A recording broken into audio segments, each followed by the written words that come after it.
Hey, what's up you guys, it's Dorothy and welcome back to my channel. In today's video we're going to go into chapter 11 of The Lake by Natasha Preston. This book is getting interesting so far and I can't wait to continue reading to find out what is going to happen next. This video may contain sensitive topics and foul language. If you do not wish to continue, I suggest clicking off of the video now. You have been warned. Chapter 11. Today we're going to the lake for swimming lessons, thankfully not taught by me. I'm confident I could swim to save my life, but I'm nowhere near good enough to be able to teach. Besides, I'm not qualified. We also have water volleyball. The lake is very deep and dark in the middle, but about 3/4 of the way in, there's a ring of rope we're not supposed to go beyond. I remember being excited for a day on the lake. I say to Kayla and take a big gulp of my second coffee. Yeah, it was so much fun. The kids are going to love it. This is our first full day in the water and around it. We're having a picnic lunch on the beach and dinner around the campfire. Andy has a lot of burgers and hot dogs delivered early this morning to feed hungry children. I can almost taste the lightly charred hot dogs just from thinking about them. I can't wait to get in the water. Texas is so hot, I say. Kayla smirks. You're getting in? Totally. I can referee volleyball or something. I haven't been able to focus on anything since last night, not even sleep. I see angry orange flames consuming 3 trees so clearly that it's as if it's happening right now. The screams are embedded in my memory, refusing to leave no matter how hard I try. Ready to go get changed? Cora asks, stopping by our table. I nod and grab my empty bowl and mug. See you out there, I tell Kayla. Cora and I head out. As we walk, she asks, where did you go last night? I saw you guys walking around the lake and into the woods. I lick my lips. Tia wanted to see the old fire damage. Gosh, that was so bad. It was lucky the fire didn't take hold. Seemed to be held up by the rocks, I say, as if I have no idea. Yeah, the trees in the middle of the clearing were the only ones that burned, thankfully.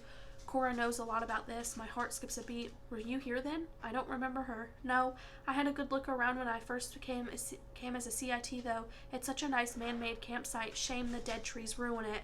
That's all that's left. The forest has recovered. New growth has long hidden the mess left behind on the ground, but the burned trees are still there. One of them just a stump. It hit me with a pang of guilt whenever I think about it, which has been often lately. If the site hadn't been man-made and the ground cleared to protect the forest for when campfires were used, the whole woods could have gone up. Kayla and I almost destroyed acres of forest in the campsite. Cora's heads down to the lake while I return to the cabin to change into my bathing suit. I tie my long hair up on my head, pinch my pale cheeks to give them some color, and stare into my green eyes. They really are the color of leaves on a tree, as if I need more reminders of what I've done. Grabbing my towel, I head to the lake. Some of the campers are in the water already, with the swim instructors taking groups of 8 each. The other campers are by the 2 volleyball nets and split into teams. The Buttercups, who aren't actually twins or even related, are in the water near the volleyball nets, as are Ollie and Jake. I bet Kayla regrets her decision to be on swim watch now. Out of nowhere, a young girl from Cora's group runs in front of me and trips on a large rock. She lands on the ground with a thud. For some reason, when she falls, I startle more than I should. Alana, are you okay? I ask. She's a shy girl. She looks up from the ground and I can tell she's holding back tears. I sit down next to her and let me see. With trembling hands, I inspect her knee. There's only a slight scrape and it's not bleeding. Still, I can hear my heart beating in my ears. I'm okay, Alana says. Do you want me to get you an ice pack? She hesitates and shakes her head. I want to get in the lake. Great. Our groups are doing volleyball first. Shall we go? She stands and her eyes dart to the swimmers. I can't swim. I've never had lessons. You'll be able to by the end of the summer. There are lessons 3 times a week. We walk around the lake to the others. Most of my friends can already swim, she says. You'll be able to tell them you can too when you go back to school. Alana beams, her big eyes alight with excitement of such a simple skill. She doesn't want to be the best swimmer in the world or go for the Olympics. She just wants to be able to do it like her friends. She seems to have already forgotten about her fall, but I haven't. Stay waist high, Alana, I tell her as she splashes into the lake. She shouts a very quick okay over her shoulder and joins her team. All okay, Cora asks. Yeah, just a small scrape, I say. Cora nods. Thanks for taking care of her. I'll follow up later and see how she's doing. For sure.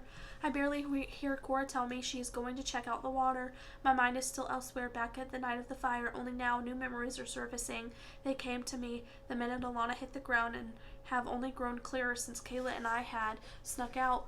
When we reached the clearing, we built a small fire, but we used too many logs. Only after the fire was burning did a young girl come out of the woods. She told us her name was Lillian and that she had run away from home. She wanted to show us something horrible. Amy called her a freak and pushed her Lillian fell, knocking the wood from the fire pit. The flames started to spread, hot and vicious, and we all ran, or at least I thought we all ran.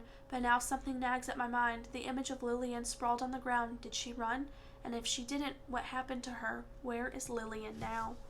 That is the end of chapter 11. I will see you guys in the next video. Bye.